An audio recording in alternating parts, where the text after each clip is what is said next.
Good evening. Welcome to the Kingdom Cultural Center. Glad to have you this evening.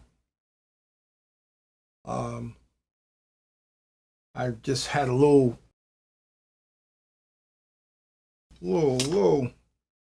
how should I put it?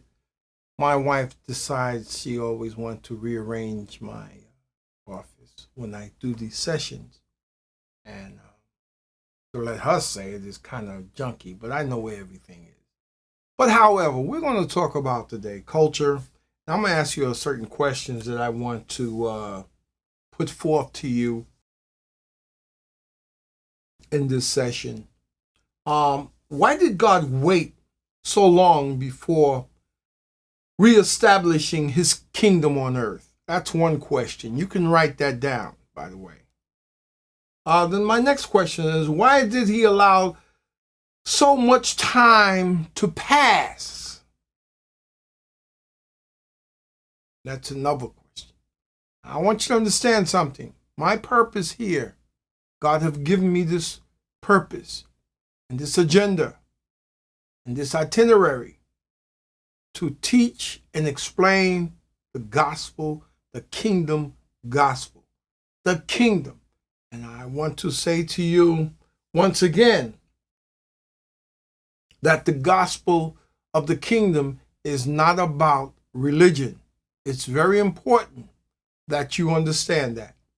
Okay. My next question to you is, why was Christ born in a particular time in history in which he appeared? Fourth question is, why not earlier or later?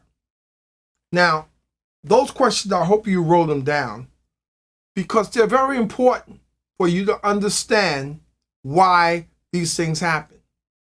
Now, there's one question here I want you to understand. Let's go to the Galatians 4 and 5. Galatians is where Paul, the ambassador, wrote to the Galatians, the church. Now, it's important that you understand this because this is very important. There was a reason why God had the time. The Word of God says in the fullness of time. Galatians 4 and 5. Let us take a minute to read here.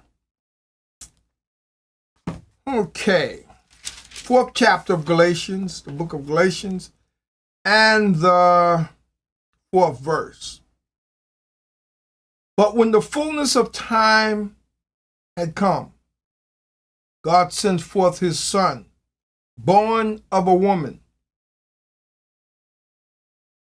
under the law, to redeem those who were under the law, that we might receive the adoption of sons. Now, every one of us should always thank God for sending Jesus, his Son, and thank Jesus for allowing it to happen. He could have said, hey, no, I ain't going to. But he was submissive to his Father. Why? Because the promise was given to Abraham, not to those who were not considered Jews. It was given to Abraham. And in that process of giving to Abraham, he promised Abraham, your seed will be like the sand of the sea. This was God's promise to Abram at the time, and his name was changed later to Abraham. But I want you to also see that God never relinquished on his promise. And if you would notice, it's been thousands of years between that time and now. In the fullness of time. Why the fullness of time? Why? Because God had a certain culture that was coming about, and he knew it from that time, from the children of Israel, when they were enslaved in Egypt. God took them and made them his people. They were to be examples to the world. They were to be examples to the world. They were kingdom citizens. He wanted to be their God and they would be his people.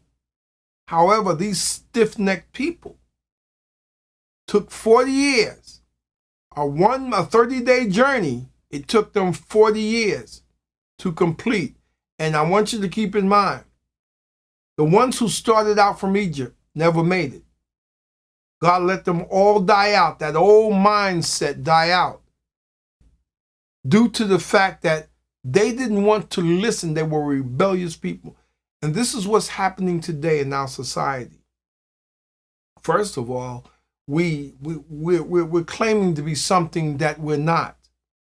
What is that? We're claiming to be a religious name called Christians that we're not. We're kingdom citizens. And hey, don't get upset with me about it. I've had enough this week where even one special individual had something to say and he disagreed. I said, that's okay. You're entitled to disagree. The kingdom of God is like leaven. You know, we don't confront and combat. If you have something to say, well, then good. But we keep growing. We keep influencing. How is that done? That's done through the mindset of the people who study God's word. You can start off at the 10 Commandments, but there's more to it. There's a little critiquing in that, in your behavior, how you live.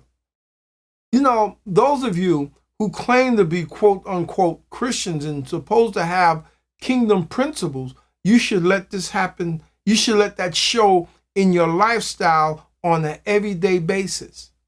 On an everyday basis. Not sometime, all the time. Your spirit, the Spirit of God, should always be saturating your mind with the word. You should always, when you come home from work, when you have that quiet time late at night, and there's no such thing as that you don't have the time. That's a bunch of crap. You have the time. You see, you have to make the time. When you're studying for exam, when I was studying for exam in college, I knew I wouldn't achieve that just by saying, well, I don't have the time to study. No, you have to make that time. You know, when you find out, when you prioritize your time, you find you have more time than what you can do with. Prioritize your time. Make the things in your life, prioritize them. The word of God, it should always be number one in your life.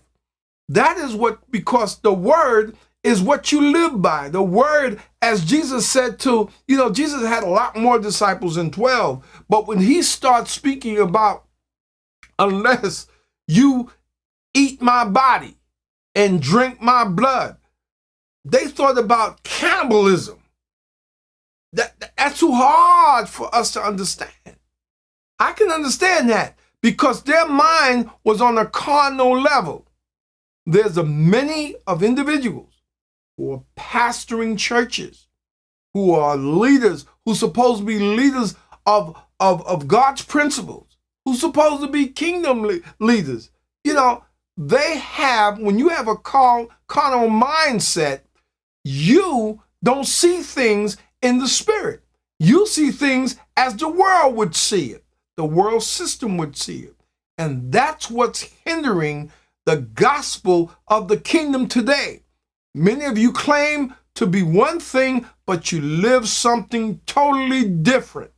Now, keep in mind, Paul made this statement. In the fullness of time, Jesus came. In other words, the time had to be exactly right for Jesus to show up on the scene. And what was that? It was the backdrop of the Roman Empire, because the Roman Empire was one that gave a great example of what the kingdom of God is. Until next time, we're going to just go into this in a little more depth. Until then, you have a nice day.